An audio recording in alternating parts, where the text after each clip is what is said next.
Can you hear me? Not real well. Hey, Otis. All right, so we're going to kick off the meeting. Mr. Jim Whitley is going to lead us in prayer, so if y'all would rise and Mr. Whitley will lead us. Please bow your heads with me. Dear Lord and Heavenly Father, we're so very thankful to be here together. We gather together in your name to do your will. And we pray, Lord God, tonight that you would just give us the spirit of unity and righteousness to do your will and not our own. In Jesus' name we pray. Amen. Amen. If you would, Eugene Jamison is going to lead us in the Pledge of Allegiance.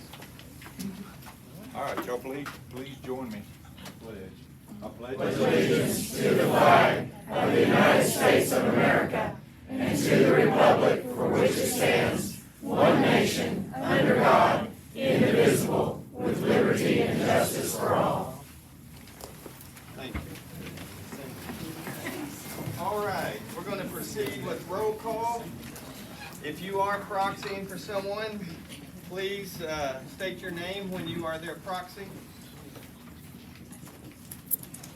Roger Adams. Proxy Monica Kendrick. Marcel Adams. Here. Terry Adams. D. Ed Alvarez. Here. Renee Allman. Here. Tim Allman. Here. Susan Anderson. Here. Amanda Bernard. Here. Gary Don Beck. Here. Regina Beck. Proxy, Gary Beck. Bill Beck. Proxy, Gary Beck. Rick Bellinger. Janie Bianchi. Michael Bianchi. Here. And Second proxy for Rick Bellinger. Janine Bianchi's here. She's Okay, thank you. Carlton Billingsley. Colson Billingsley. proxy. Pat Bisley. Here. Kim Bourgeois. Here. Mark Bourgeois. Here. Liz Bray. Here. Terry Bray. Here. Matt Brumley. Here. Tracy Bullock. Clint Chisholm. Here. Becky Clark. Here. Mark Clark. Here. Ann Clemmer. Proxy, Jack Clemmer. Jamie Clemmer. Clemmer's here, no proxy. Mark Cochran. Proxy, Eugene Jamison. Rhonda Calderon. Proxy Scott Gray. Alania Coleman. Proxy Angela Ross.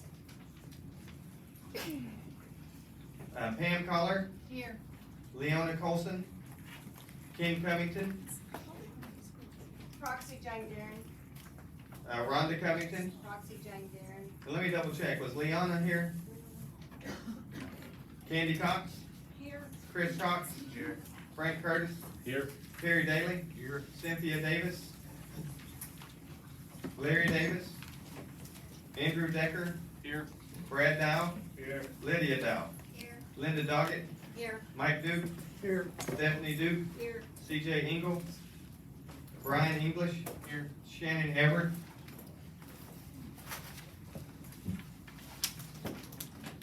Amanda Ewald. Here. Bradley Ewald. Proxy Maddie Ewald. Stephen Fay. Here. Kelly Ferguson. Dana Fiedler. Lanny Fight. Tony Furman. Ann Garner. Here. Jane Gearin. Here. David Gibson Jr. Here. I'm here. David Gibson. Allison Gray. Here. Scott Gray. Here. Angela Gray. Here. Janet Gray. Here. Dallas Green. Kim Hammer. Proxy Steve Lodge. Tom Harper. Proxy John Oakland. Francis Harper. Proxy John Oakland. Everett Hatcher. R.J. Hawk. Terry Hawkins. Caleb Head. Here. Alice Hogshead Carter. Here. Barbara Howe. Here. Dave Huey. Luann Huey. Cindy Irwin. Here. Rob Irwin. Here. Rusty Jackson. Proxy Brad Dobb. Savannah Jackson. Jenna James. Proxy Kenny Cox. Eugene Jamison. Here. Janet Jennings. Oh, that's what I'm proxy for. Sorry, I messed up. I didn't hear it right. Proxy by accident. Amber Johnson. Proxy Amber McDonald. Matthew Ty Johnston. Proxy Amber McDonald. Joe Johnston. Proxy Robert Johnston. Robert Johnston. Jody Jordan. Here. Keith Keck. Keith Kellum. Proxy Sean McDonald. Terry Kellum. Proxy Sean McDonald. Monica Kendrick, Here. Shane Knight, Proxy Bill Whipple. Clint Lancaster, Proxy Jennifer Lancaster. Jennifer Lancaster, Here. Mary Lancaster, Barbara Lane, Here. Grace Lee, Here. Mary Lewis, Here. Judy Lindsay, Ronald Lindsay, Mari Long, Proxy Liz Bray. Sonia Lucas Meyer, Here. Steve Lux, Here. Linda Marsh, Here. Drew Martin, Proxy Tammy Schmidt. Julia Mayberry, Mike McLean. I am proxying for Mike McLean.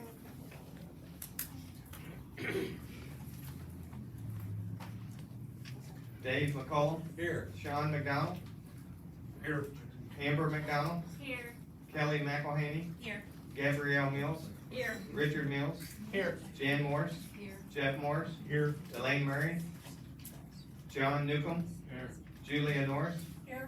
Jamie Poole, Here. John Poole, Here. Lana Frozen, Bob Ramsey, Shirley Reynolds, Pat Roberts, Ken Robinson. No, Ken Robinson, Ken Robinson, proxy Steve Lux. Kevin Robinson. Renee Rogers, Here. Gwen Rogers, Proxy Andrew Rogers. Andrew Rogers, Here. Angela Ross, Here. Justin Rue, Micah Sample, Marla Sam, Here. Randy Sam, Here. Hold on. So Micah Sample, Marla Sam's, is she here? Marla Sam, Here. she's still here. Randy Sam, Still here. Pat Sanders, Proxy Renee Rogers.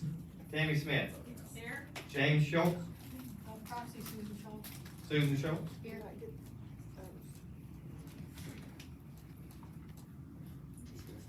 Yeah. Billy Scott, Proxy Tim Allman. Robert Scott, Kathleen Scott, Hudson Scott, Proxy Tim Allman. Abby Sims, Shane Sims, Timothy Sokol, Here. Linda Tate, Here. Charlotte Tennant, Here. Dwayne Tennant, Here. Carol Tessietti, Here. John Thurston, Betty Van Bibber, Proxy Scott Gray. Bob, I get this wrong every time, I'm gonna try to get this time, Bitt, Here. Pamela Bitt, Here. Trevor Valines, Proxy Brad Dial. J.R. Walters, Doyle Webb, Proxy Henry Clemmer. Bill Whipple, Here. Jim Whitley, Here. Peggy Wilcox, Here. Arla Winfield, Proxy Amanda Ewald. Scott Wise, Here. Rodney Wright, Proxy Matt Brumley. Ken Yang, Claudette Zuber, Here. John Zilma. Did I miss anyone who is a member and I did not call your name? Mary Lewis? I'm sorry, I missed Micah Samples' Okay, name. we I'm got so it. proxy for her. Sorry. Yes, ma'am. Carrie Adams.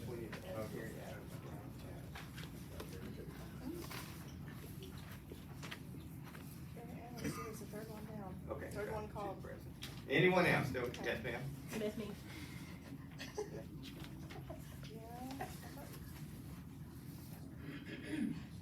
I'm marked, I saw it. Okay. Anyone else? We miss anybody else? Going once, going twice? All right, we do have a quorum. Thank you very much. Now we're gonna vote in new members who have attended a minimum of 2 meetings and pay their filing fee. If I call your name, please signify by saying present. Paul Childress. Present.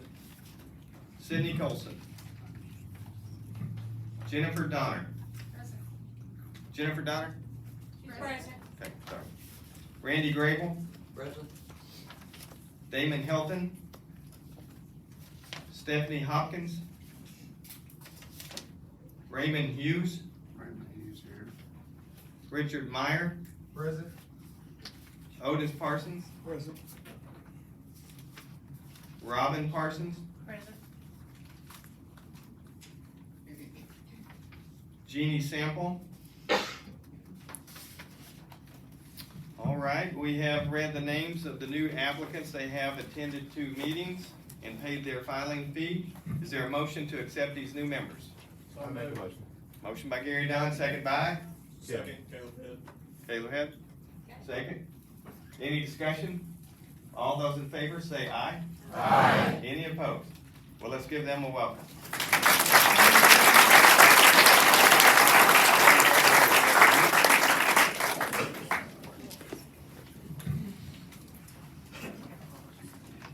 All right, are there any guests that we need to recognize before we begin? I see several faces in here. That would be good. Yes, sir.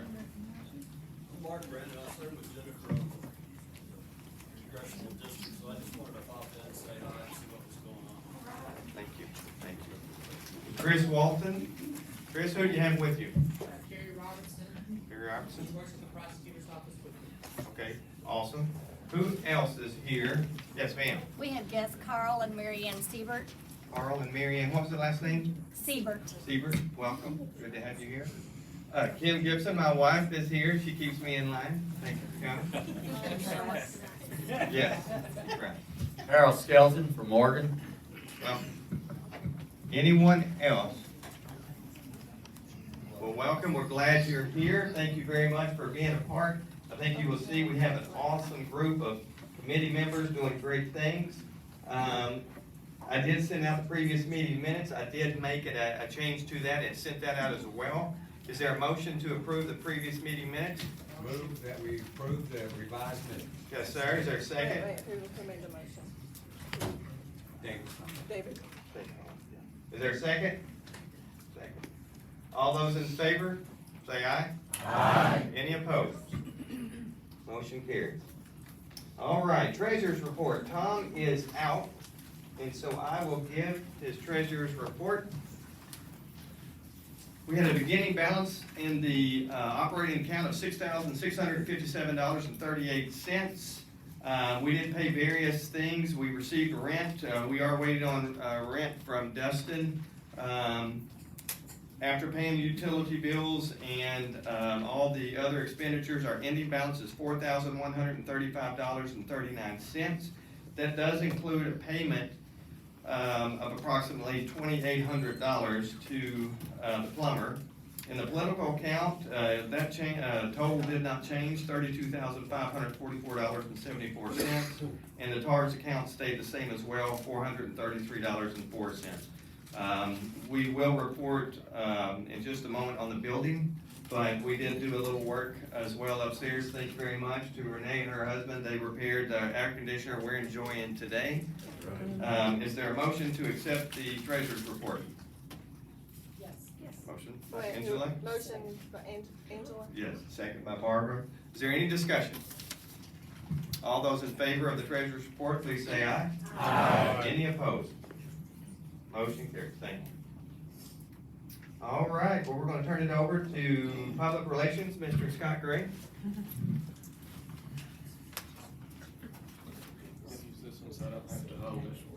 Everybody here on this?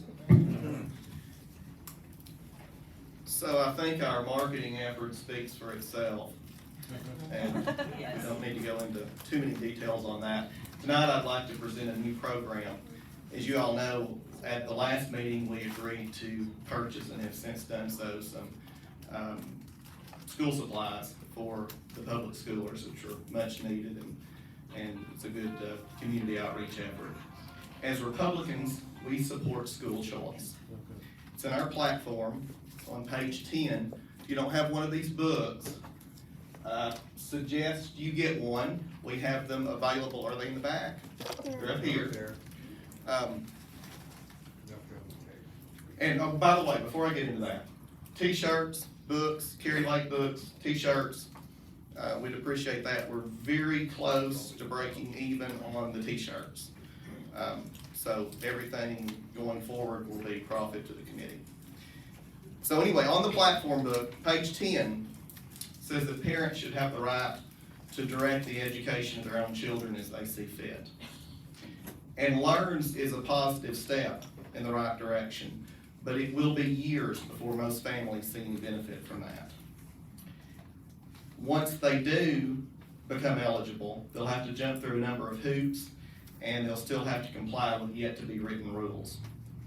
So as a tiny step in the right direction, I'm proposing that we institute a homeschool curriculum scholarship. Ultimately, it is my position that we should help our own members get their kids out of the godless government schools. Amen. If they desire to do so.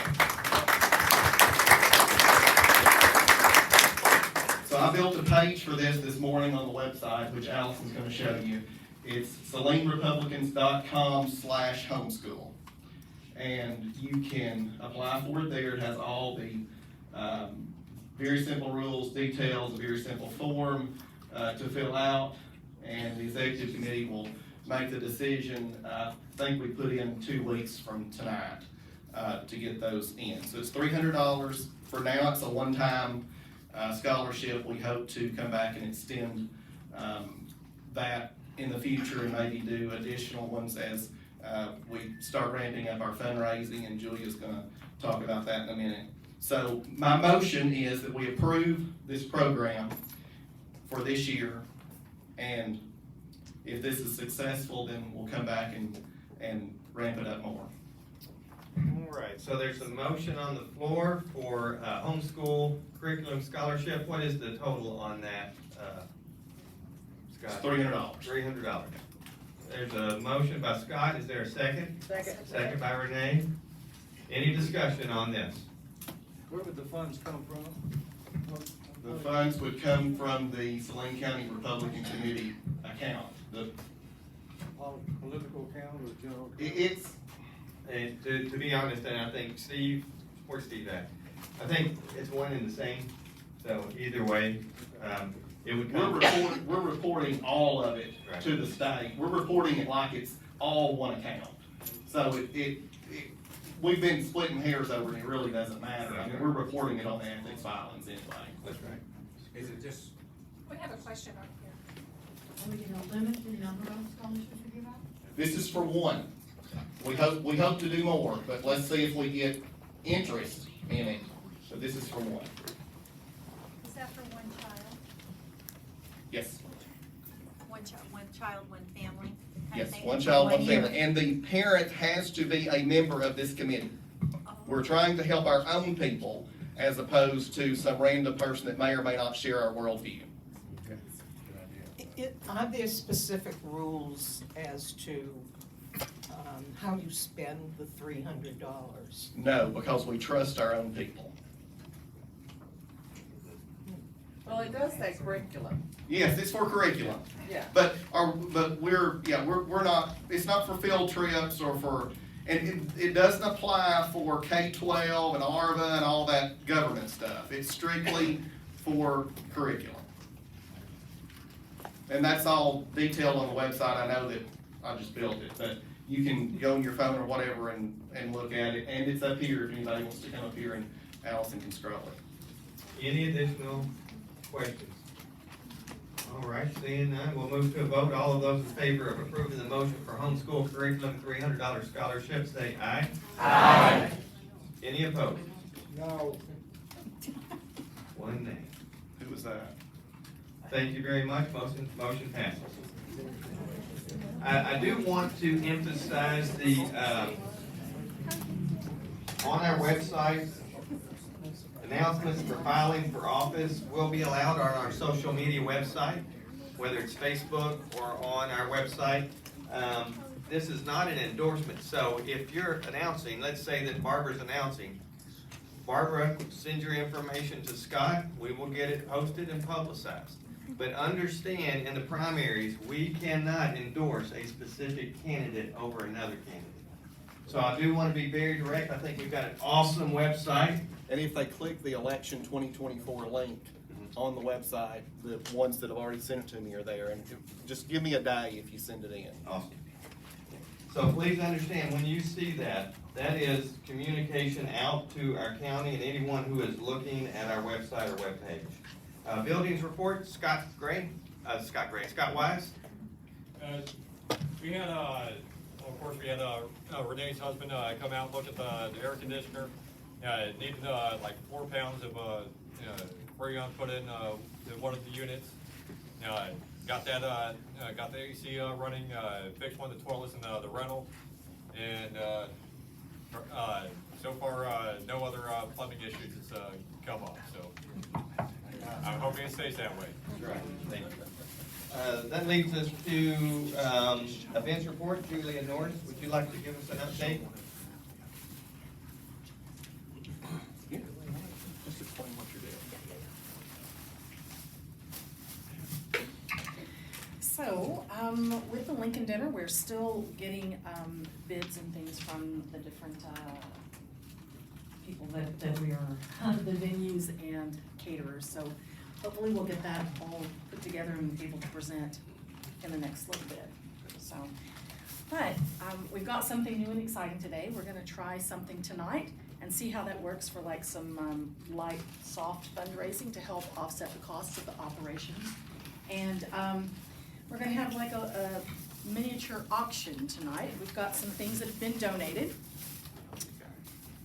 And just a second, let me pull all this out. There we go. So, are you gonna do, so we've got our banner. Let's see what size is this. So we've got some t-shirts and a flag. This is a size large. That's awesome. And, oh my gosh. And we'd like to start the bidding at $10. $10. Yes. Right? $10 maybe, okay. 15? You had to hold your hand up high, let me see. 15, okay. 20? 20, I heard 20? Who's got 20? Okay, 20, 25? 25, okay. Do I hear 30? 30. 30, all right. Do I hear 35? Try 2024, let's go. Going All once? right, going once? Go 31. Going, sorry? 31.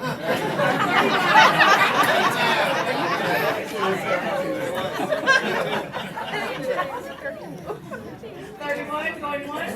31. Twice? Everybody want to go 32. All right, 33? Do I hear 33? 33, 33. All right, Once, twice. 32, going once? Twice? Sold!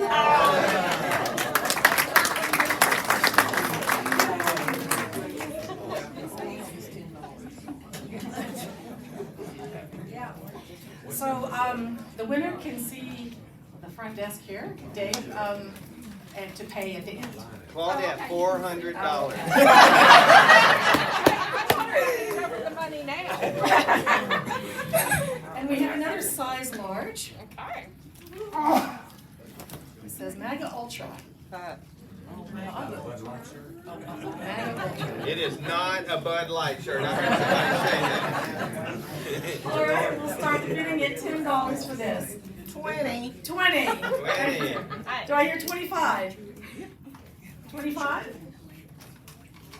21. 21. Wait a minute. Going backwards. 21. Alrighty, do I hear 22? 22? 22. 22, thank you. 23, anybody 23? 23? All right, 22, going once, twice, sold. The gentleman in the back. Who was this by? Timothy Simple. Hey, who bought that? Raise your hand so I can see. Say again? Tim Simple. Tim Sokol. Thank you. And this one is a size medium. Oh my goodness, I love this.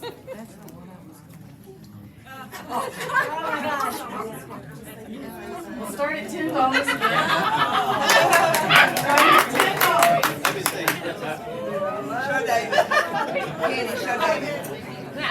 50. $10. 10? $10. 10, all right, 15, do I hear 15? 15, do I hear 20? 20? Okay, 20 in the back, do I hear 25? 25, anybody? 25. 25, all right. Do I hear 30? Can I see the bid? It's a medium? It's a medium, just not sure. Oh, girl, we can cut it, make it look really cool. Yeah, exactly. Do I hear That's your bag. Do I hear 30? 30. 30 already? 35? 35, anybody? Already, $30 going once? Twice? Sold. Oh, 35. Do I hear 40? 40. Alrighty, 35, going once? Twice? Sold. I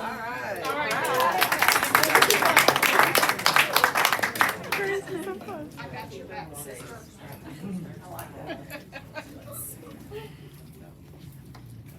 And this one is a large. I like this one We'll start at 10 again. Do I hear $10? 20. Like 20? Already? 25. 30? 31? Do I hear 35? 35. 35. Do I hear 40?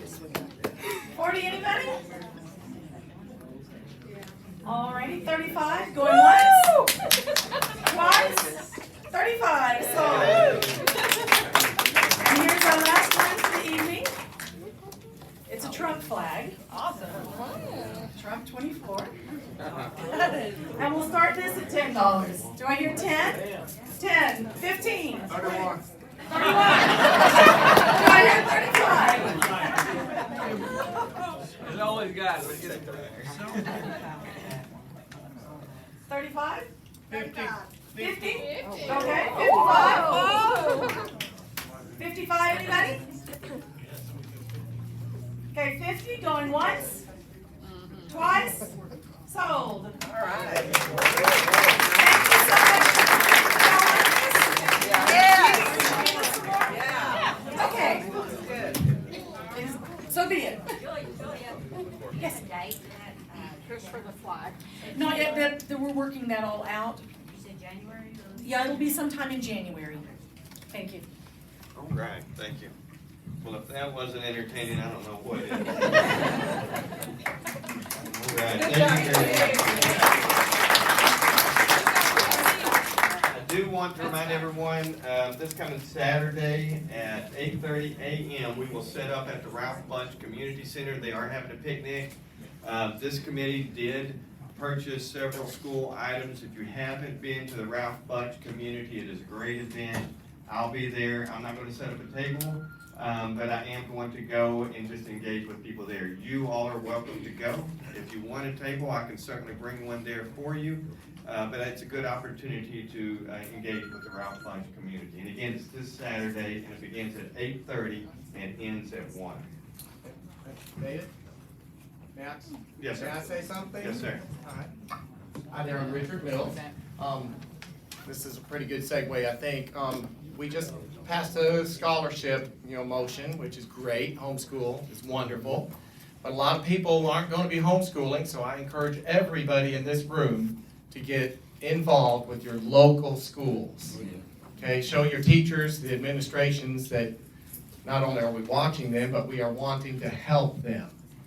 Okay, so I'd just like to put that out there. So. That's right. And we will actually get into discussing school board and school board filings under the new business. But for now, that brings us to our speaker of tonight, Ms. Shawnee Cooper. She is an expert and advocate who speaks all around the state, educates people on human trafficking. She does have a presentation, so let's give a warm Saline County welcome to Shawnee.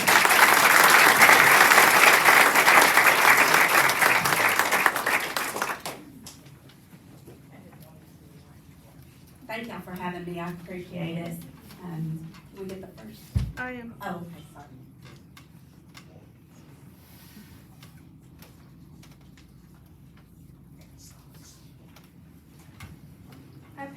So I go around training, anybody who will pretty much listen to me, whether that is churches, groups, political parties, whatever it might be, on prevention and awareness of human trafficking. So if you can go to slide 2, please.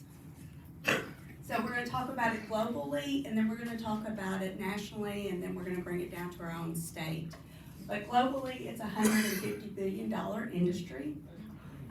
We only invest about $320 million worldwide, trying to combat it. So it's high money with low risk of the traffickers being caught. There's about 40.3 million people enslaved today. To put that in perspective, that's more than the population of Canada. So whenever we're talking about human trafficking, or we're not only talking about labor trafficking, sex trafficking, but child soldiering, child brides, worldwide. The two main in the United States, however, are the sex trafficking and the labor trafficking. So if you'll go to slide 3, please. 1 in 5 kids are approached by a trafficker online before the age of 18. Wow. So that's 20% of our kids are gonna be approached. And my fear is always, how is that child going to respond? Because these traffickers are well trained. They are very charming. A lot of time young girls think that they fall in love with these people, and they're not good people. Don't know if y'all are aware or not, but literally the first catfishing, well-known catfishing murder was from the state of Arkansas. Her name was Casey Woody. She was 13 years old, and she met her attacker online, who courted her for 8 months and told her in a Christian chat room, and told her that he was a 17-year-old boy. He ended up being a 47-year-old man. He drove from California, abducted her from Cabot. They found her body 2 days later in a storage bin.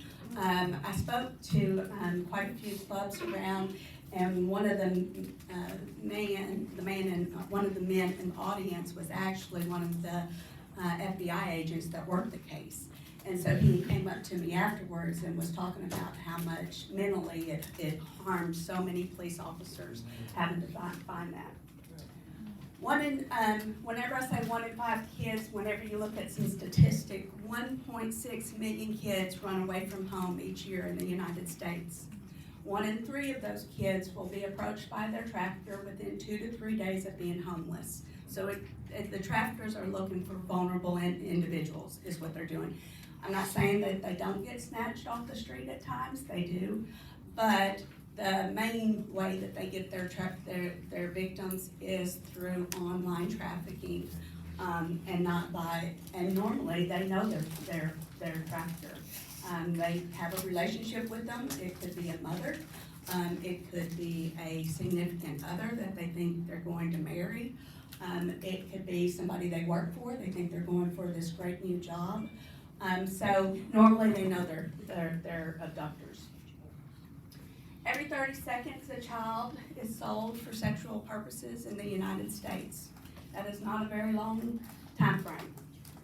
And if you'll go on to the next slide as well. Some additional facts, whenever we're talking about vulnerability, is what the traffickers are looking for. So what makes somebody vulnerable? If they have been abused as a child, that makes them more vulnerable. If they are relocated or don't speak the language, or immigrants, that makes them more vulnerable. But 1 in 4 girls and 1 in 12 boys will be sexually abused before the age of 18. And so that's a statewide, I mean, that's a standard statistic, not just in trafficking. The average age of being sold into prostitution is 12 to 13 years old, 12 to 14 years old. That's about a 6th grader. I don't know how mature you were in 6th grade, but I don't think I would have been mature enough to answer some things. And like I said, these are intelligent people. This is how they make their money. So many times when they're catfishing, they don't come out and just ask the person or the kid where they live, but they'll say things like, do you have a driver's license? So then they can tell about how old they are. So they're very smart. So one of the most disturbing facts up there is the average lifespan of a victim is 7 years if they survive their victimization. And you think about that, so many times people are like, why? because usually they're addicted to drugs at that point afterwards. They can't find a job, they normally have a record. They are ashamed or broken and they won't go back to their family, they don't think their family will accept them back. So really, these victims are re-victimized. You can go on to the next one. So who are the buyers? There's 1 in 7 adult males that have paid for commercial sex. A lot of times when we talk about commercial sex, so many times people think it's in a building or a massage parlor. I told you earlier that, the predator or the trafficker can be their mother. That was the case in Hot Springs. It was a 11-year-old, 13-year-old girl that the mom was trafficking. DHS went in and took the kids out, but then whenever they didn't testify against their mother, DHS put them right back in the home. And so the whole system is broken, and we have to work towards trying to fix all of it. When we say 1 in 7 males, according to one detective, the average John is between the ages of 35 and 45. They are normally Caucasian. They are normally married. They normally have children. They claim to be a Christian or go to church. So literally, they look just like you and me. So it's not something that we can put our finger on and see it. I don't know how many of y'all have seen the movie Sound of Freedom. Yes. But one of the things in there that we don't think of, and if I spoil it for you, I'm sorry. But a beautiful lady thinking you're turning your kids over to a lady who you would think would have a little bit more compassion for children, and it ends up being one of the traffickers. And so it's very hard to put your finger on what a trafficker looks like. You can go on to the next slide.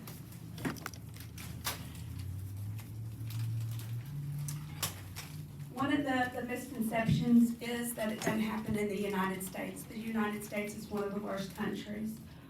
We have about 199,000 incidences a year. We do keep record of it through the reporting, but the statistics show that less than 1% is actually reported. So that we have a problem in the U.S. You can go on to the next one. This is the Polaris map. You can see the red spots up there. I'm sorry if I really didn't know y'all set up, so I wasn't for sure if y'all were going to be able to see the slides or not. But the red spots are actually where the calls are into the national hotline. Like I said, the national hotline predicts only 1% are ever reported. I think it's quite interesting how it shows up so much more on the East Coast than on the West Coast. I don't know if that's lack of reporting or I'm really not sure, but I always like to look at that map just to see where we're headed. You can go to the next slide. So these are 2021 statistics. We had about 10,358 incidences and about 16,554 victims from those. So if you multiply that, like I said, they think it's 1%, you multiply that by about 100, it's a lot bigger problem than you expect. You can go on to the next slide. The #1 recruitment, as I said earlier, it's somebody they know. My husband and I work the Salt Bowl. I don't know if y'all know what the Salt Bowl is or not. I had no idea. I'm new to the area. And so whenever I went and spoke to a few people, they were like, you should get a table at the Salt Bowl. So I did. And went around talking to people, handing out the hotline, just talking to kids as they came by, building awareness. And one of the ladies I was talking to was a survivor, and she said she was in the military. She got an honorable discharge. Her mom actually lived in Cabot, outside of Cabot, and she, whenever they were getting discharged, they got put into one unit. So she met another girl in there. And while they were, waiting to be discharged or whatever, the girl friended her, and she was like, I really don't know what I'm gonna do with my life. I thought this was my life. I thought I was gonna retire from the military. And she was like, well, you should come work with my boyfriend. And so she was like, well, I don't know, I'm gonna go see my mom. She flew into Little Rock. Girl kept contacting her, trying to get her to come work for her boyfriend. It ended up, she flew to Miami. She was sold that night, and it took her 7 years to get back out. So it's kind of like once you get in, you can't get back out, and they are destroyed totally, mentally, physically, emotionally. The number one states are, of course, where the cases are the higher population states, so California, Texas, Florida, New York. Of course, those are gonna have the most cases because those have the highest population. But if you do it per capita, I'm actually going to do a training for 13 states in September, and so this is kind of my presentation. I just brought it on tonight. I normally do it mainly on Arkansas. But you can see Arkansas ranks about number 10 in the US. So we have about 3.23 per 100,000 cases is what we are showing up right now. Don't know if y'all are aware of the task force in Hot Springs, if y'all know Cindy Hamilton or not. I believe they started their task force in 2011. And she said in 2011, Arkansas was ranked number 1 per capita. So whenever you zero in on that, and you can see Arkansas there, and you see where the hot spots are, it's gonna be, you know, Little Rock area, you're gonna see up in the Fayetteville area, Texarkana area, and Memphis. Probably the main reason for that is the corridors, it's easy in, it's, the interstates run that way. The more I learn about cases, for some reason, a lot of our kids go to Miami. I don't know what it is, what the connection between Arkansas and Florida is, but quite a few of our kids do go to Miami. Whenever I speak in Greenbrier, a man there was telling me just like 3 days before we got there, there was an 11-year-old that they actually rescued on her way to Florida right before I got there. There's 4 steps to trafficking. The luring is kind of the honeymoon period. Like I said, they think these people are friends, or they think they have a relationship with them. They win them over, they learn their dreams, they learn their weaknesses, and then they can lure them in even more. But that's you know, whenever I was watching the movie, and thank goodness to me, the movie was done in I don't know how to say it, a rated G. When you watch it, you don't see the horrificness about it. You know what's going on, but you don't see it as the horrific acts. But once these kids come back, you know, it is very difficult to get them to be productive citizens after they've been through that much. So that is our whole thing, is to try to prevent it from ever happening to begin with. You can go on to the next slide. We talked about the traffickers get them through deception, lies, charm. You can go to the next one. So this is our national action plan for anti-human trafficking efforts. It's prevention, protection, prosecution, and then partnerships. I don't know if y'all are aware or not, but Governor Sanders actually signed an executive order in February for the DOL to actually revamp the state of Arkansas's program. You know, to look at everything from, you know, the DHS system to our prosecutions, to how much help we help the victims to get back on their feet. I was very proud of Arkansas. We had our first case where they actually awarded damages to a victim that was held in a motel for 4 months. And so the whole case was built on they should have known. Whenever you see that much foot traffic and they're not allowed, the housekeeping was not allowed to go into the room, that people should be watching out for other people. So I was really proud of that. But prevention is just programs educating the vulnerable, and there's nothing more vulnerable than our kids. One of the things that our program does is we have K through 12 training for kids. Now, whenever you talk about training for kids, it's not that you're talking to kids about sex in general. You're talking to kids about what could possibly happen. You know, stuff like positive body image, stuff like giving them self-confidence to say no. As I said, these traffickers do not want somebody who's gonna resist. They're gonna want somebody that they can control. And so for us to, you know, enable our children, safety on the internet. The internet is at their tips of their fingers all the time. So to teach them how to be safe online. And that's what our program does. It's not actually the gore of it, it's more of just educate to make sure that they keep themselves safe. You can go to the next one.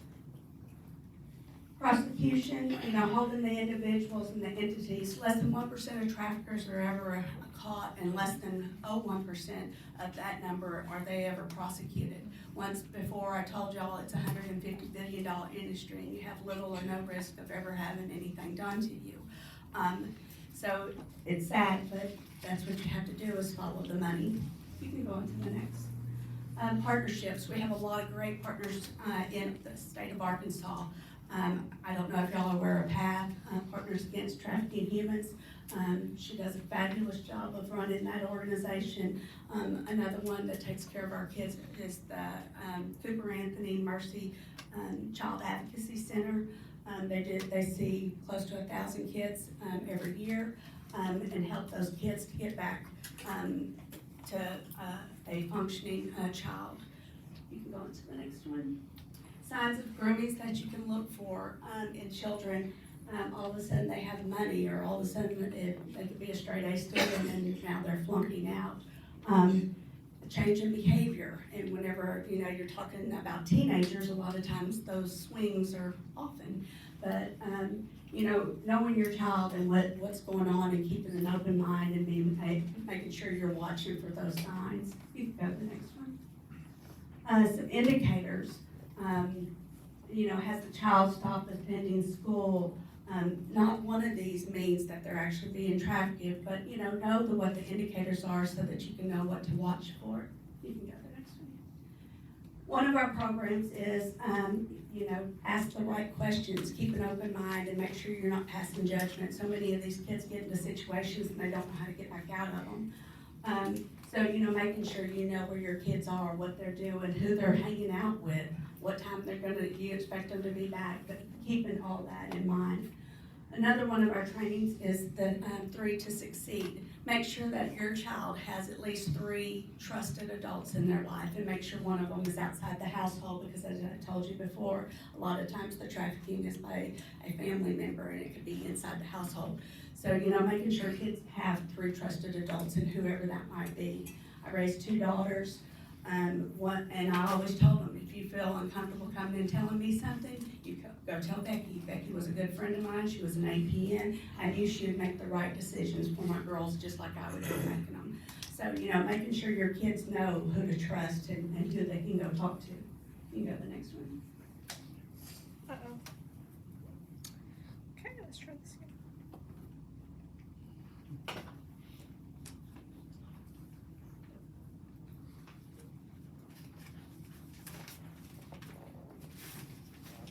I think that might have been it. Let me see if I can find it on my piece of paper. Yep. You need to. Spin, spin, spin, spin. So one of the programs we do also is called CAPE, so it's Community Awareness Protection Education. And that is to have the entire community to watch after the kids. You know, and part of that is making sure that you know what your laws are in your state. Not just the laws that affect the traffickers, but the laws that affect victims. You know, and making sure you're supplying that support. One of the other things that yes, thank you. I'm gonna have to make it bigger because I can't see.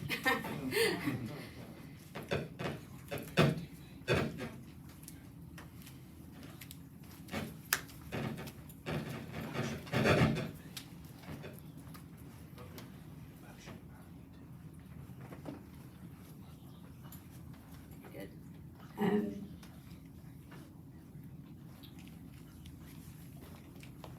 So one of the things I was telling you about was CAPE. So, getting all the partnerships together that would be willing to work together. One of the things that the state of Georgia did is a statewide task force.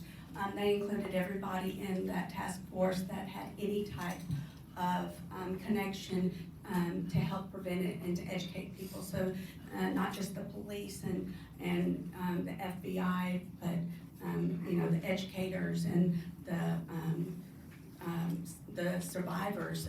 They said they get some of their best suggestions from the survivors that come and tell them, what we think. If you've never been in that situation, sometimes you don't even realize what would actually help the victim out.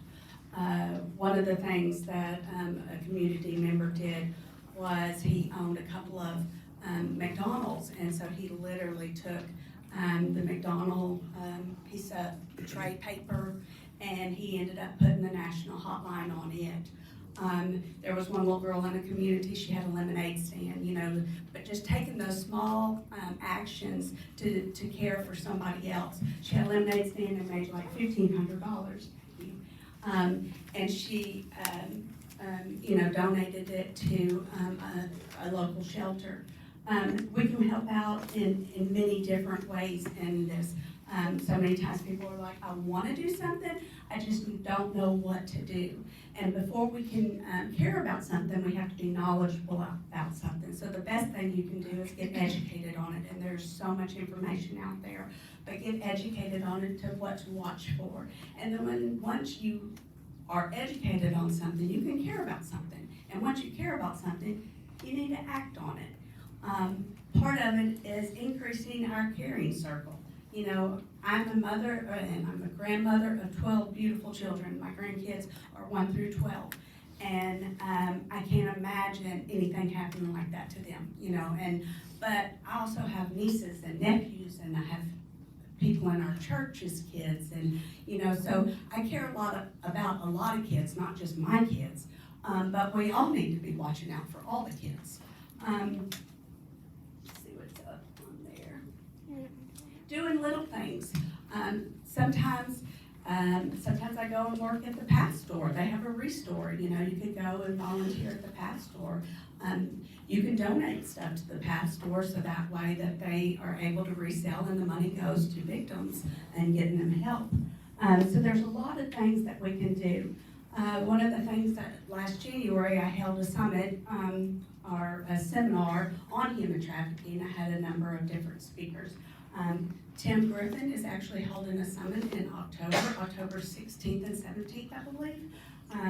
It's a 2-day summit, and it looks like it's going to be fabulous. I've already registered, so I'm hoping I'll learn a lot more and get more connections that way.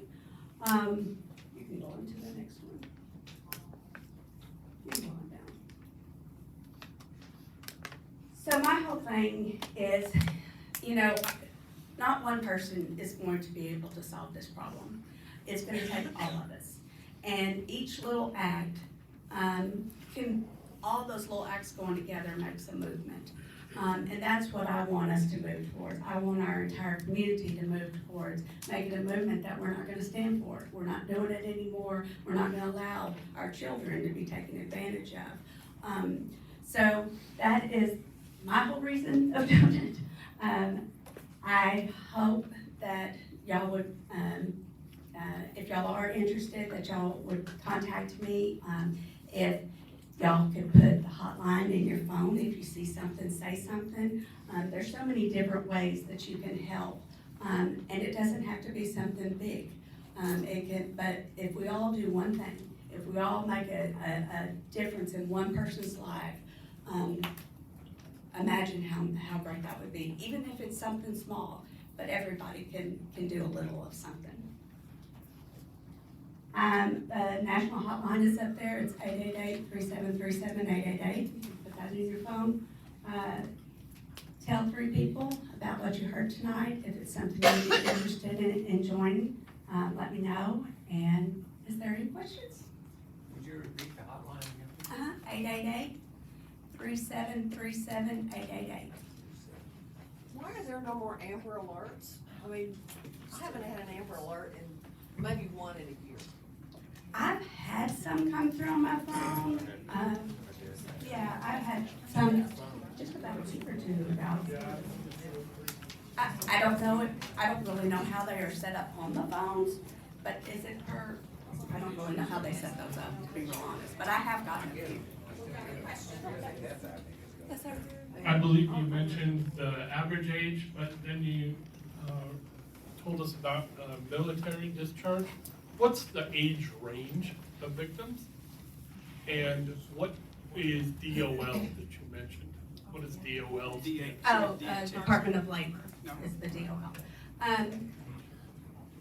You know, that's an interesting question because any age really, I'm gonna say, and no, there's not any victims of any age, of any ethnicity, of any background, of any, whether they're male, female, none of them are really protected because so many different people have different preferences. I was told by one group I was talking to, they said that they saw an uptick of young white males going to Korea.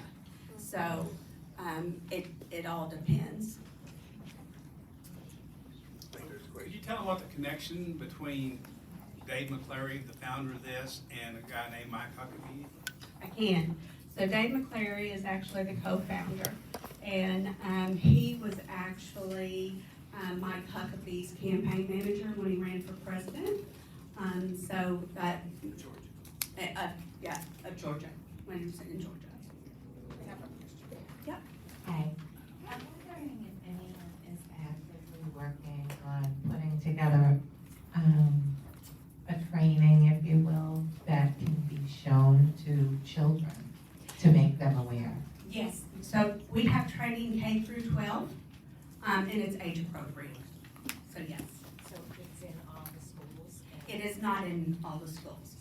Actually, the state of Florida has a mandated K through 12. You can't opt your kids out. They have to be trained in it, but Arkansas does not.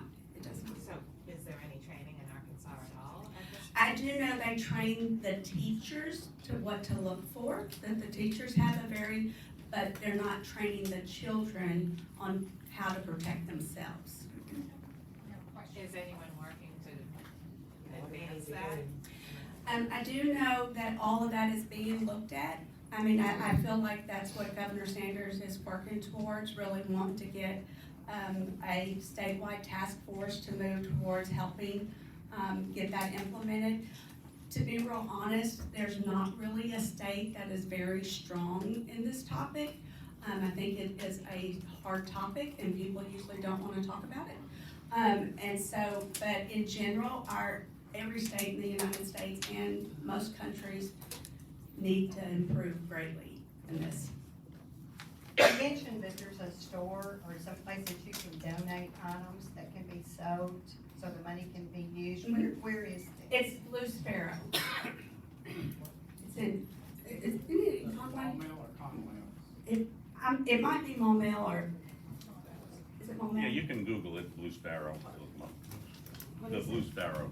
It's called Blue Sparrow. It's a Blue restore. Sparrow, like Blue Sparrow. Like a little bird, Blue Sparrow. Is there any training material that we can, as parents, give to our kids? Yes, so we partner with a number of training educators. One's called Three Strands, one's called A21. They both have lots of educational programs. They have coloring books. They have a little, they have a book on how to stay safe online. And it all depends whether it's elementary, middle school, high school, but yes, there's.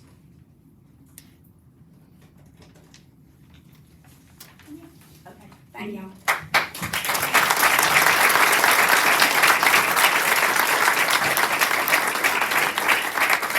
Well, thank you very much, Ms. Cooper.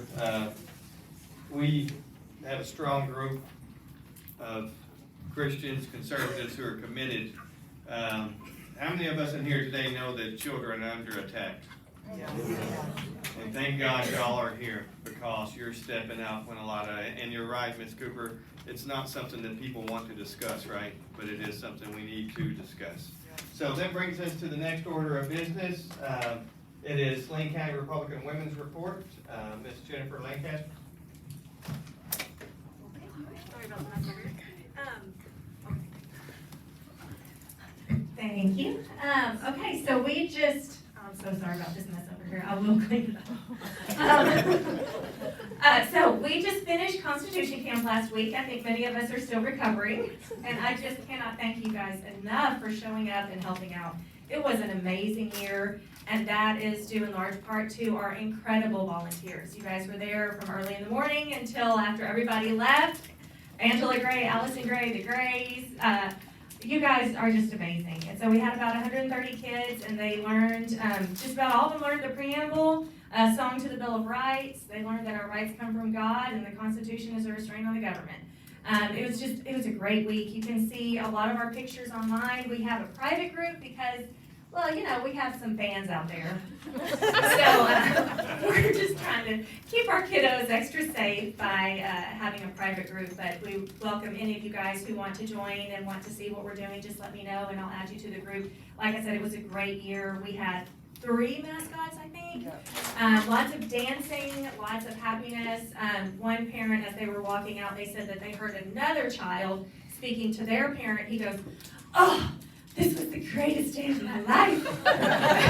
So we tried to make it fun. We had silly string wars in addition to mascots and dancing. And it was a time to praise God for being citizens of this incredible country and learning. And so, like I said, I'm just so grateful for you guys. It was a really fun week. Yes, Richard? Who were some of the speakers?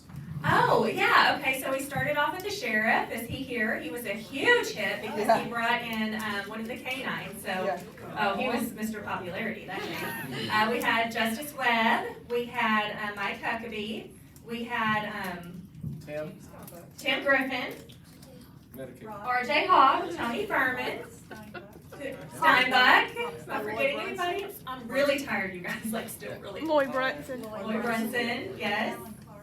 Alan Clark and Keith Brooks, they gave us an incredible tour of the Capitol at the end of the week. And I have to just praise our kiddos because they did so well. Of course, it was a sad day. Treasurer Mark Lowry was lying in state, and our kids were excellent. We prayed about him the day before. We discussed how much he had done for homeschoolers. The majority of our kids are homeschoolers. The kids that attend are homeschoolers. And yes, my daughters are homeschooled. And we got compliments from some of the staff at the Capitol saying your kids were excellent. So, of course, they're not my kids, but it just shows what a great job these parents are doing with their kiddos and how they're investing in them. So the program continues to grow, and hopefully we'll have another great year next year. So did I miss anything? Your district No, I didn't. report. Okay, do what? Your district report. Oh, district report. Do you mind if I go ahead and do that? Okay, so I'll put on my district chairman hat. Allison she is incredible if you guys haven't noticed. I'm sure everybody's noticed. She, at every one of these meetings, she takes time to record what's going on. It's an opportunity for us to learn, and of course, those who can't attend, they can watch it. So she put some time in and made this awesome video. So do you want to go ahead and show it? Okay.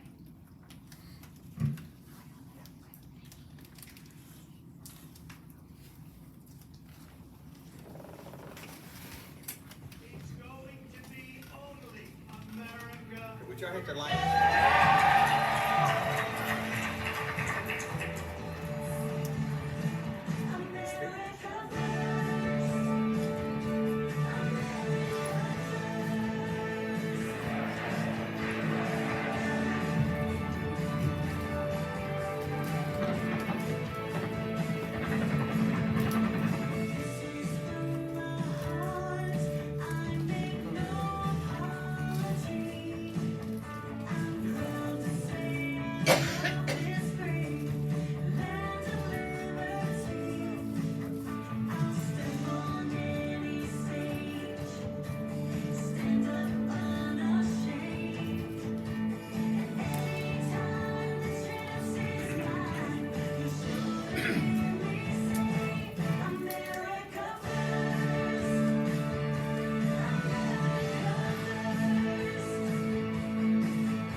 locally, right? Because it is often entertaining and interesting and important to talk about national issues. But we can affect more change the more local we get.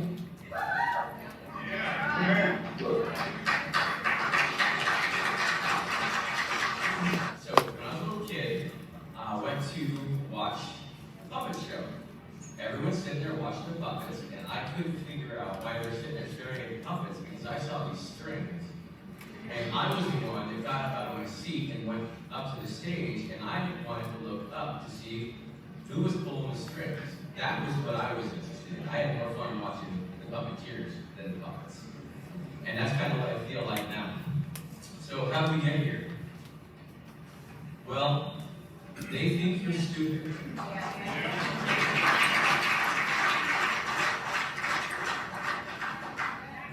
And then the question I hear a lot is, who is they? Well, they are the evil geniuses. And, you know, the nerds, that I used to be one of them, kind of still am. We used to like to sit in the basement and type on our keyboards. But when you get some evil people, which we know there are, and they happen to be nerds, they can do incredible things. And that's where we're at. And I hate to say it, and I'm going to be blunt, because I think everyone needs to hear it. But there are evil people that are incredibly intelligent, that are conning all of us. After we do that, we start attacking the family unit, especially the male. Transgenderism is not natural, it's not normal, it's not cultural, it's a military decision. And we all know it. Once we do that, what's the next thing we do? Hugo Chavez, Smartmatic, Venezuela, they developed a system to rig your elections, and our Americans really fought it. And we have used it around the state, and after Event 201, men like me knew they were going to use it here. After we put people in the street, we rig the election. After we rig the election, we recognize the government against the people. Immediately, then what do? We take away your history. We take away your families. We take away your rights. We take away your borders. Boom, no country. It's over. That's called taking over a country without firing a shot. And that's right where we are. So I promise you this, I will not give up if you won't give up. I will not give in if you won't give in. And I will not quit if you won't quit. Do we have a deal?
Great job, Allison. Thank you. And thank you to everybody that showed up. It was such a great day.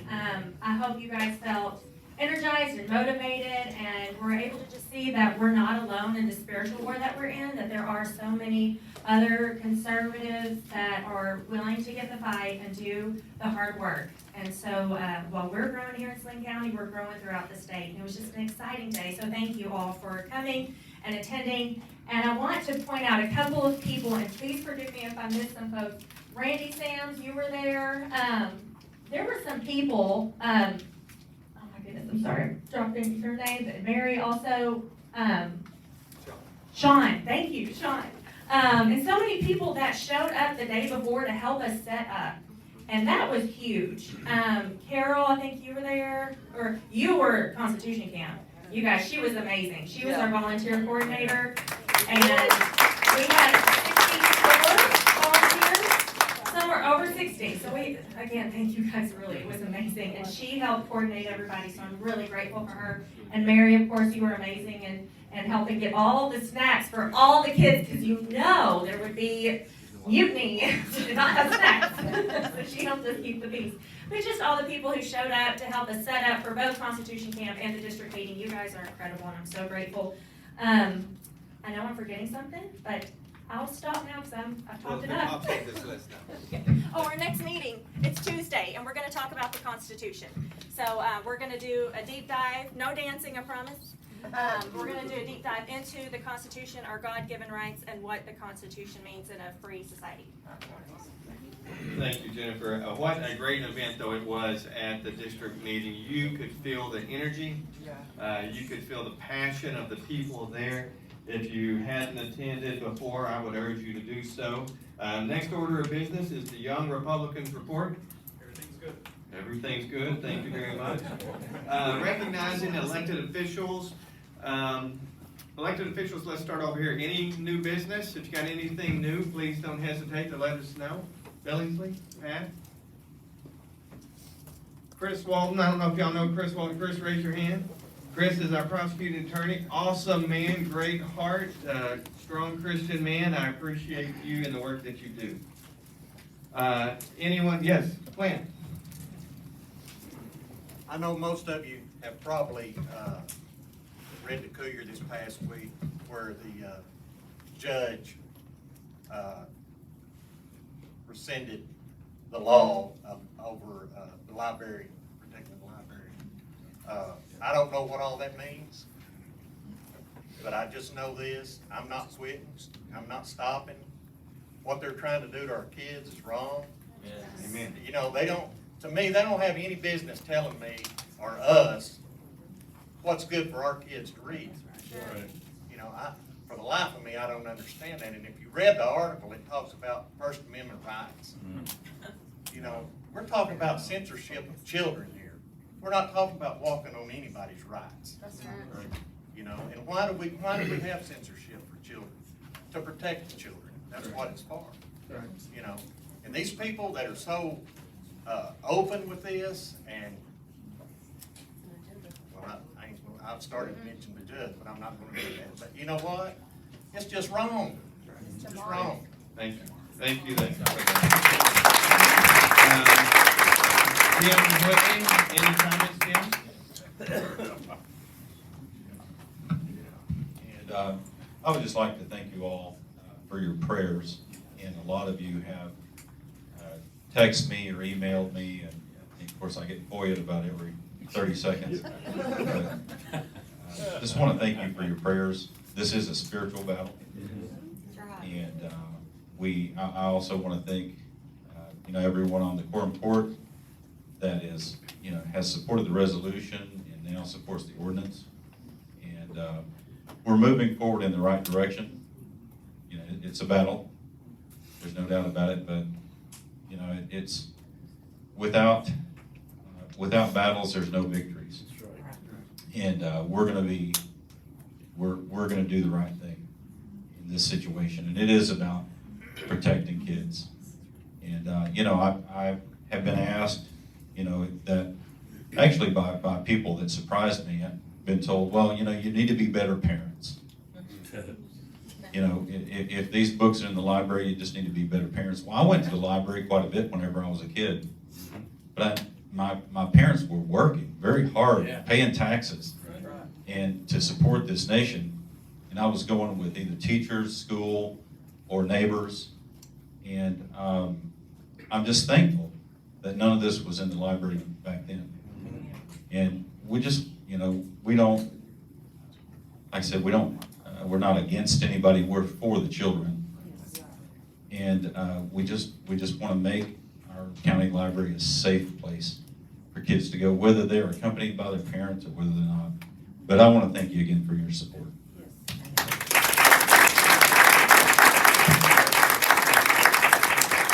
Ed, JR, any updates? Remember, Ed is the one who, if you need breakfast, Ed will be the man to take care of that for you. Matt Brumley, any updates, any comments? Judge Brumley?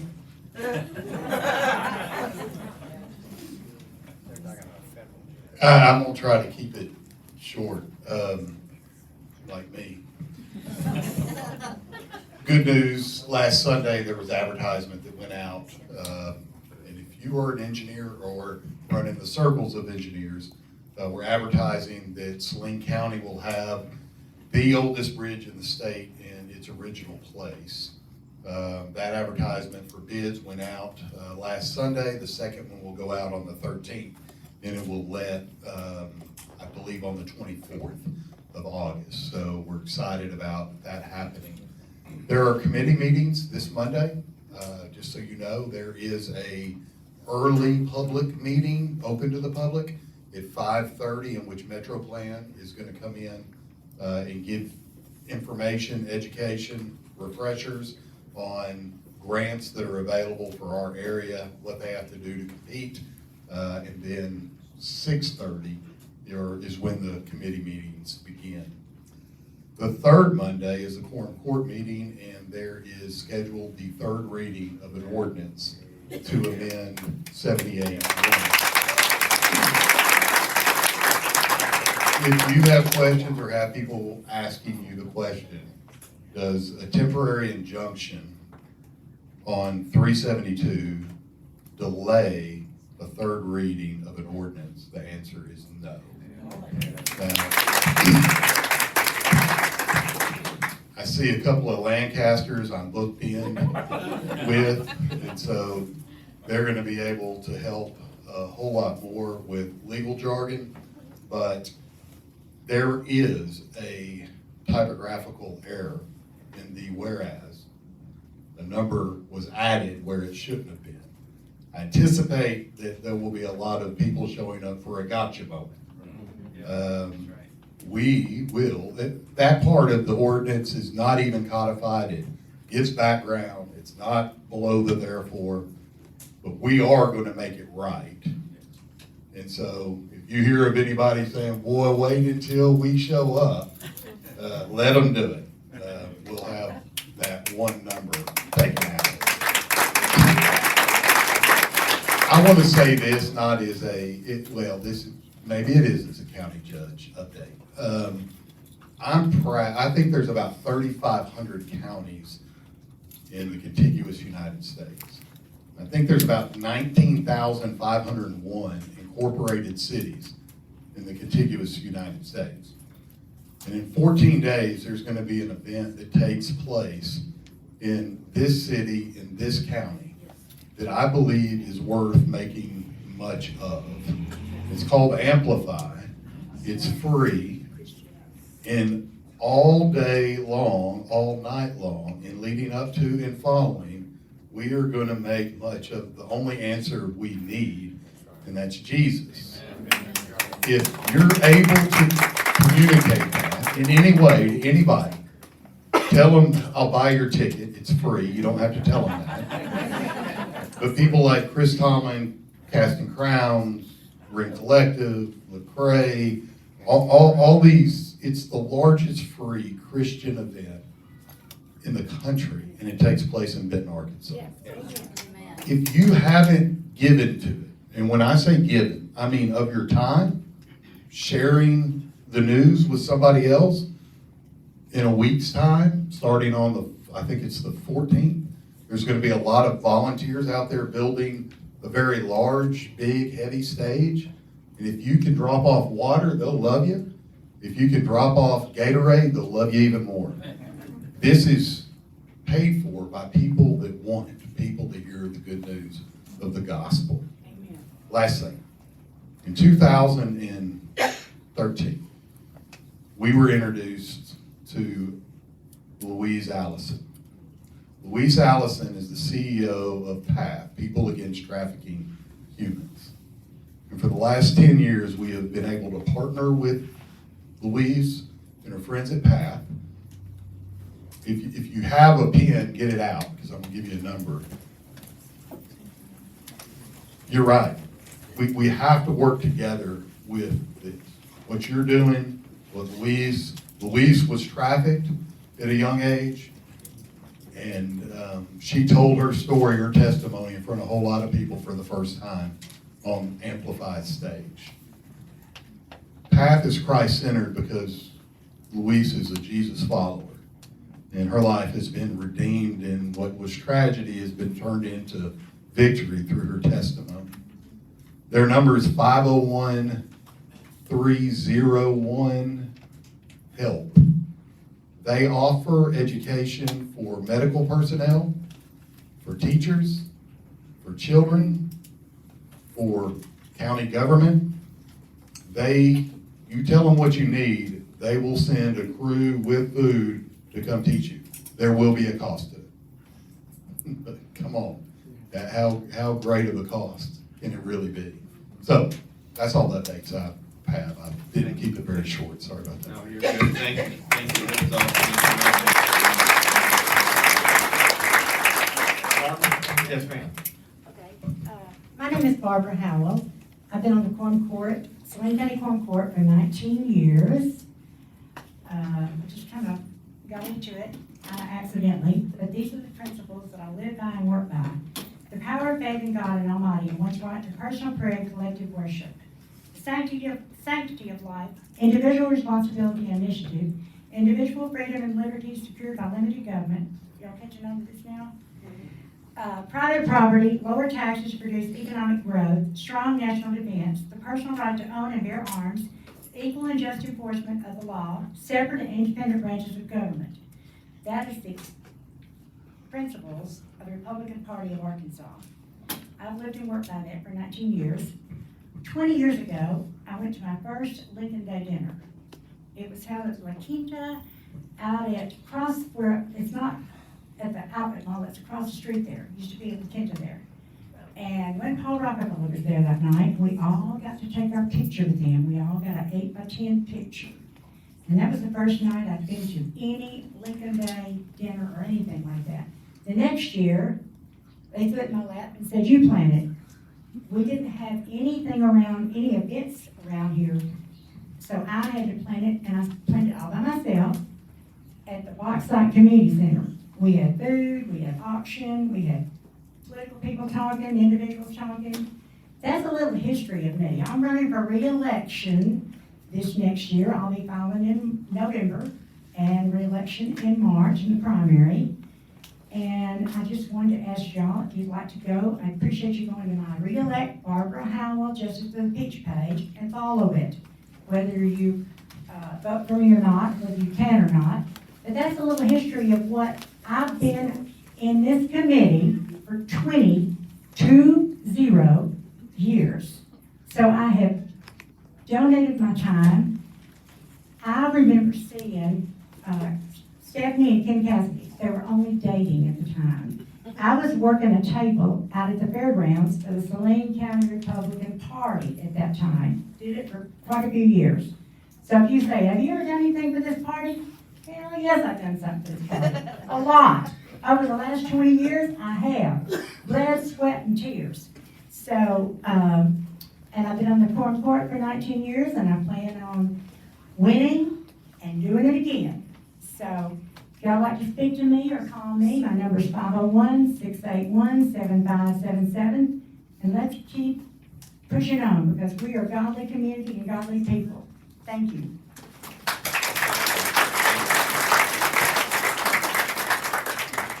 Thank you.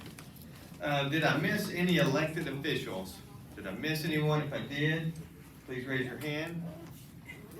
All right. I do want to remind everyone, Barbara mentioned it, filing for office is November 6th through the 14th.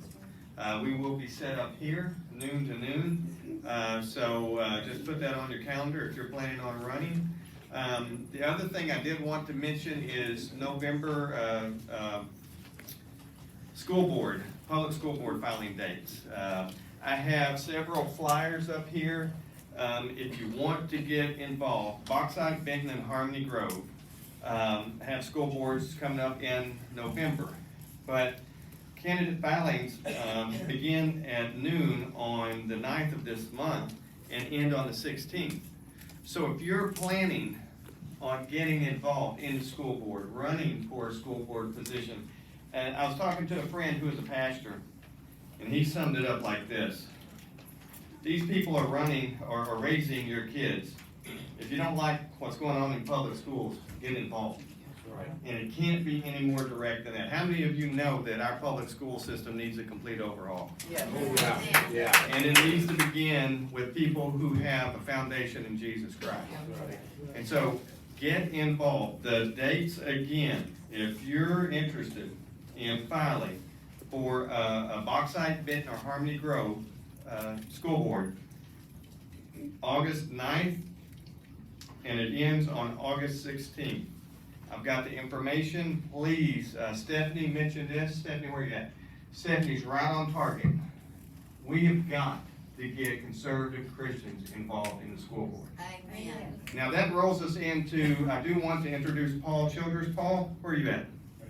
Paul, you're on the Benton School Board. Could you tell us a little bit about that? Okay, Come on up here, come on up here.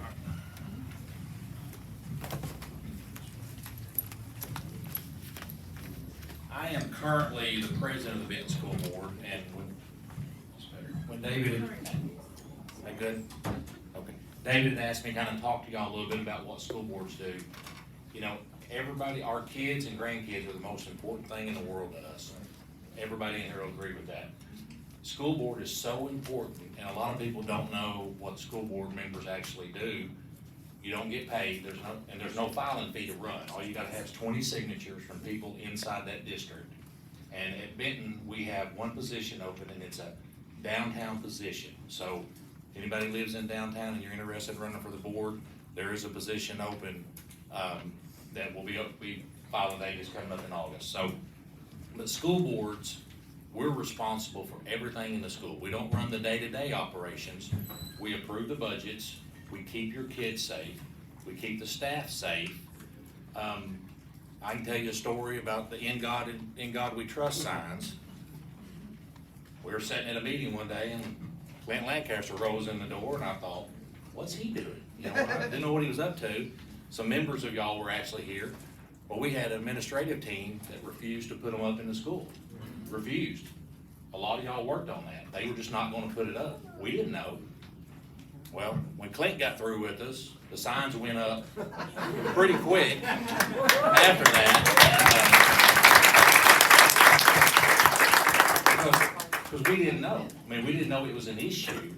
Well, to tell y'all, that administrative team is no longer here. We have a new administrative team. So things happen, and every employee of the Benton School District, and every school district, the board hires them. You don't really realize that, but the superintendent recommends, but the board, it stops with the board. If the board says no, they don't get hired. The board says yes, they get hired. So the board has a lot of responsibility for your kids, and I mean, it's a very important role, and we do need good people on that board. Again, you don't get paid, you get a free lunch once a month at a school. That's all you get. But there's nothing better than going to that school. You got a second grader coming up, and you get to read a book to a second grader, and they ask you all kinds of questions. It's really a great experience. I'm on like year 12. I've been doing it for a long time, and I've seen a lot of things happen, and we do have a good school district here in Benton, and our county has good school districts, but we need good people to serve on these boards. I mean, it really is. And it used to be kind of a private election. It was always done in September, low turnout.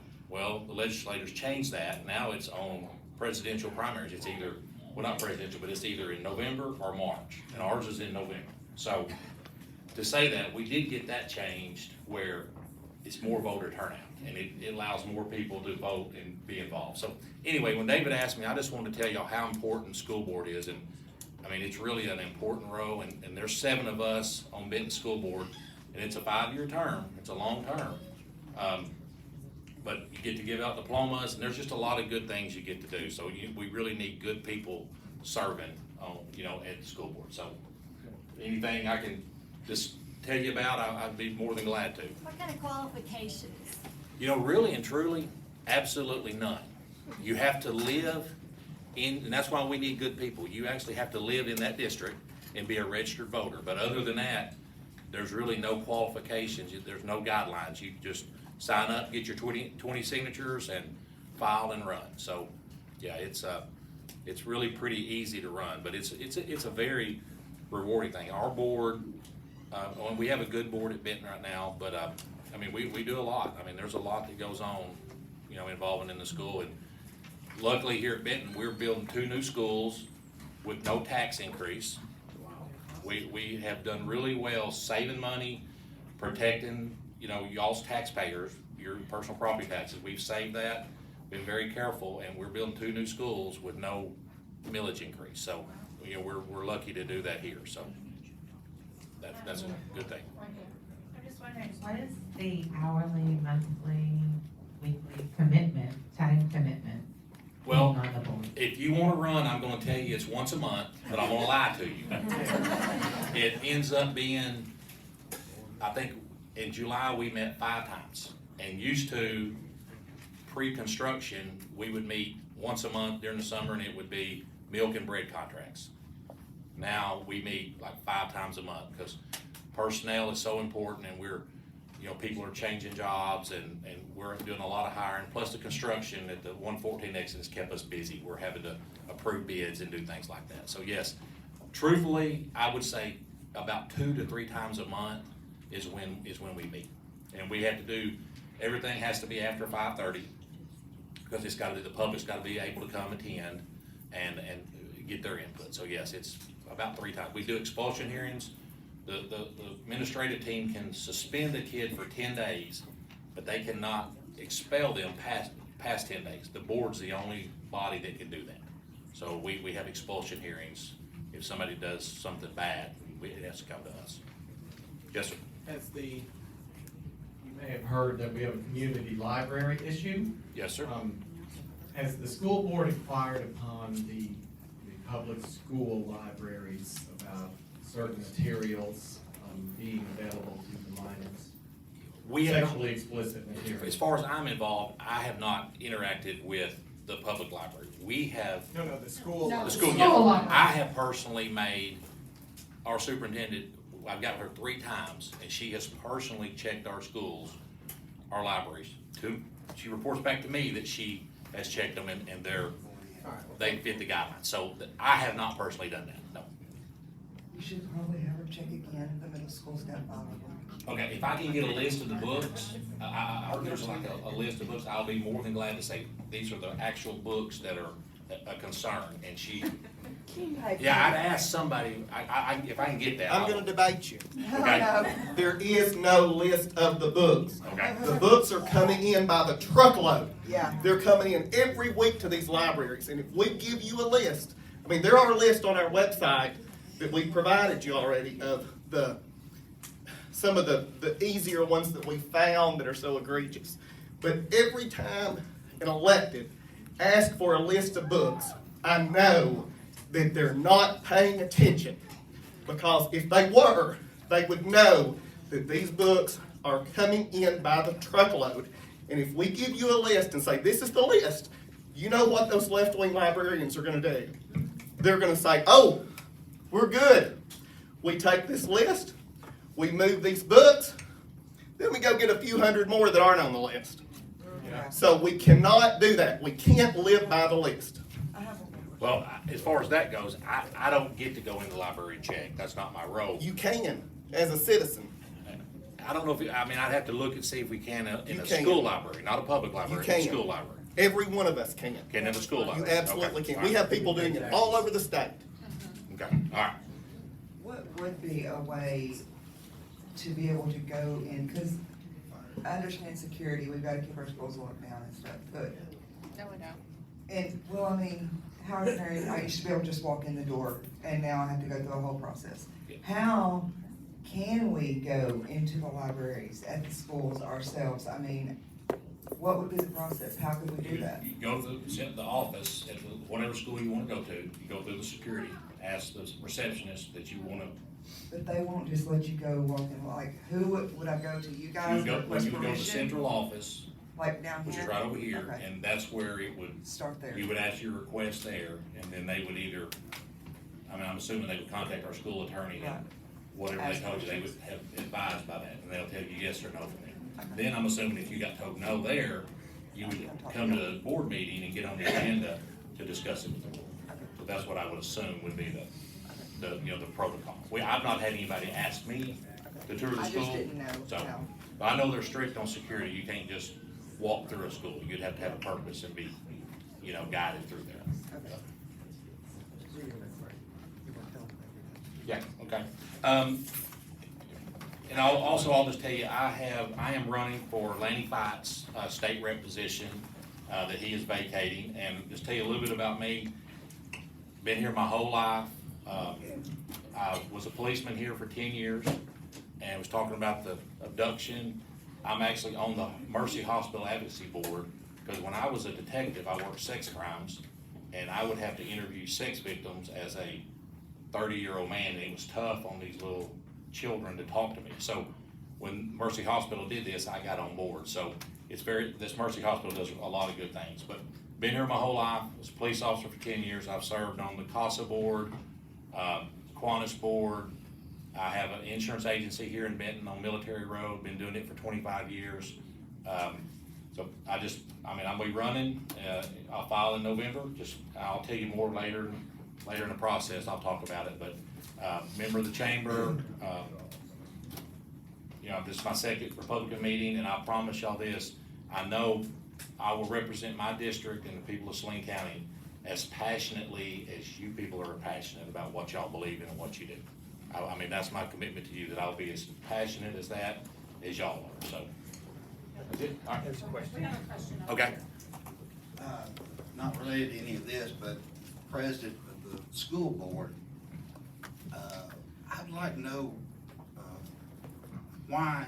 what your explanation would be on why all millage increases are not during general election.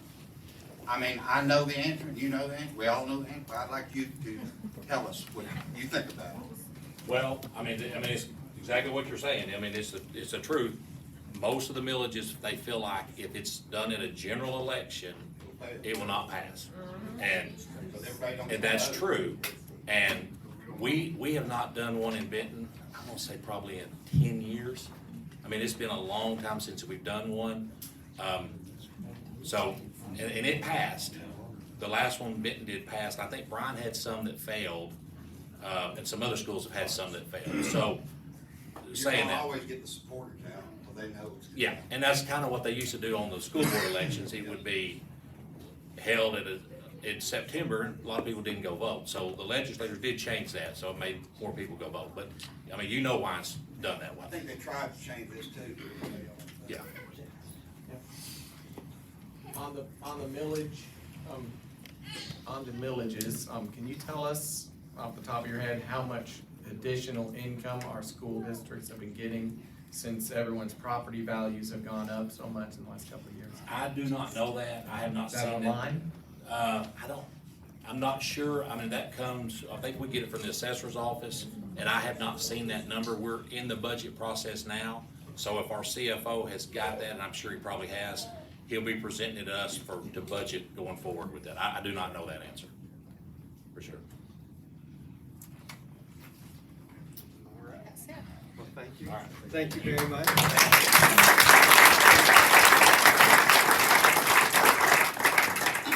All I do have a question, if someone wants to run for the school board, do they go down to the county clerk's office? Yes, sir. And file? So, if no one in this body is interested or available to run, I know you know somebody. And if we're gonna make a difference, that's where it begins. Right. So please, I can't say it enough, reach out to someone, reach out to your friend, your neighbor, somebody who has strong Christian values that stands on our platform. Talk to them, reach them, and let's try to get that, get this changed. Oh my goodness. You go sit down. You go sit down. This is the youngest Republican of our family. I do want to also mention we had an executive team meeting July 13th. We will meet again in September. This committee will set the filing fee We had discussed it, we'll set the filing fee for JPs and for constables. Next meeting, we will discuss that. I do want to emphasize, if you're not a member and you want to be a member, please see me or Renee afterwards. And are there any additional announcements that need to be made? Well, then I'm going to wrap it up with this. I thought about it, I prayed about it. And several people speaking mentioned this earlier, so I feel that it's appropriate. Let me ask you a question, and shout it out. What makes you a Republican? God. Are you a Republican just because you have an R behind your name? No. Are you a Republican just because you're a Christian? No. So the question is do you stand on the platform? Are you bold enough to disagree with the status quo? Yes. Mr. Allman, I know you are. I'll give it away. So, are you strong enough to hold others accountable? Yes. How many of you know accountability is not a bad word? Yes. It's a word that we have to have. So, there's so many people in here who have done so many great things, and it was mentioned earlier. I want to say thank you for your involvement. A lot of things, people have said negative things about us, but it's been 7 or 8 months. And look at you now. You didn't get here by accident. You're very intentional, you're very hardworking, and I can't thank you enough for what you're doing for our community and for our children. So, many people, and it was mentioned earlier, there's a lot of people out there who want to silence your voice, right? Isn't that right, Eugene? They want to silence us. They want to determine what's good versus bad information. They want to tell you what to think and how to think. So let me remind you of what they said before we dismiss. They said we don't need to put God in God we trust in our posters in our school, didn't they, Stephanie? They said we don't need that, right? They said we don't need to be a pro-life county. They said you don't know anything about electronic voting. They said billboards discussing X-rated books in our library was unnecessary. The truth is, they don't want an election, they want a selection. So you see, they want us to go back to the way things were. How many people in here are okay with going back to the way things were? No. Absolutely not. But you, the people here today, you're the ones who are making a difference. We are bringing In God We Trust back into our schools. We are a pro-life county because of you. We are a pro-life city because of you. You said we're not going to be controlled any longer, and you put up billboards on the side of the interstate that got the attention of the entire country. That's right. You have drawn a line and said we no longer care what they say because we're standing on the rock of never.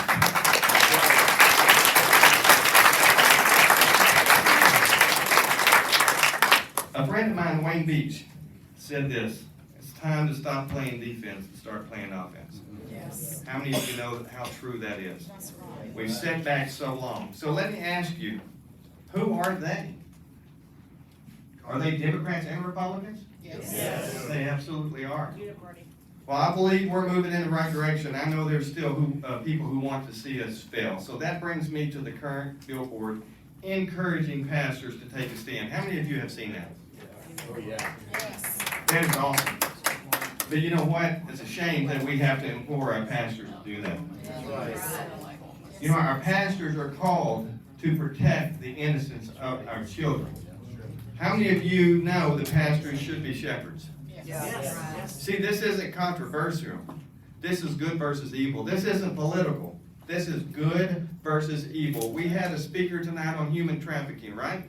Yes. We have our library issue that we know is going on. We have transgender issues that's going on. Yes. But what they don't know is that you're right here. They don't know that you've drawn a line and you said we're done with this. So what I want to say is, if you know a pastor, please talk to them, because again, we established earlier that accountability is not a bad word, right? Right. And so our pastors need to understand that as well. So I'll wrap it up and say this. We love our elected officials. We appreciate your hard work. There's nothing easy about what you're doing. Judge, there's nothing easy about your job. Oh, yeah, there is. JPs, it's tough. And we appreciate you and we thank you and we pray for you. But as a body, we will not accept our concerns being dismissed, right? That's right. We're standing and you're here for a reason. So speaking up takes courage. And I want to share this last verse with you. It says, do you think that I have came to give you peace on earth? No, I tell you, but rather division. Let's not forget that Jesus Christ didn't come here and say, let me blend in with the world. You all are taking a stand and you're setting the tone for the rest of the state and the nation. You're doing a lot of hard work, whether it's through Constitution Camp, the 2nd Congressional District meeting, or standing out front. So thank you very much. I appreciate you, and you all have a good night. Business, but I had a motion I wanted to. Come on up here. Thanks, Katie. You're welcome. Really stand over there. As many of you know, and if you don't know, the Executive Committee of the Republican Party of Arkansas recently doubled the filing fees for candidates who plan to run for U.S. Congress. Those were currently $15,000, so now they're going to be $30,000, and that's just to file, okay? Arkansas already has the highest filing fees in the nation. So this action, in my opinion, is nothing more than an incumbent protection plan maybe, or an installation strategy for corporate and special interest donors to have a yes person seated in Congress.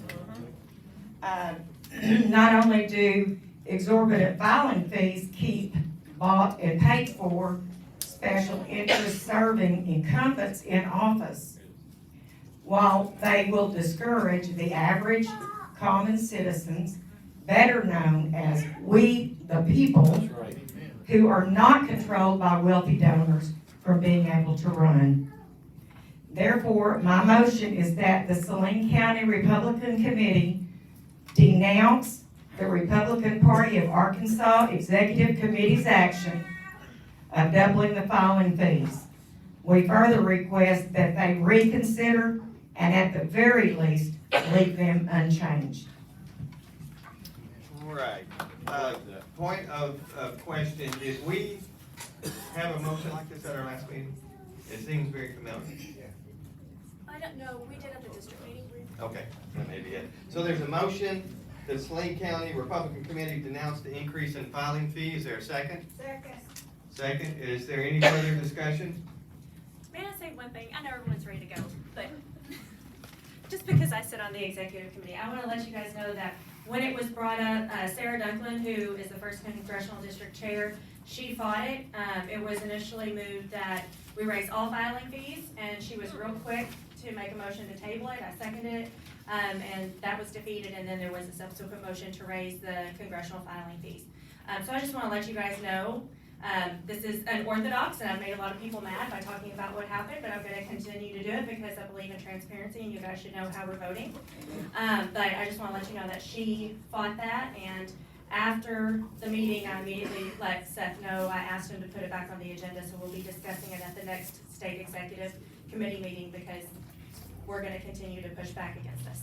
Yes. I did mean to say, when I was there, that I knew Sarah Dunklin had spoke against this, and I wanted everybody to know that because I know we did also make a motion to endorse her.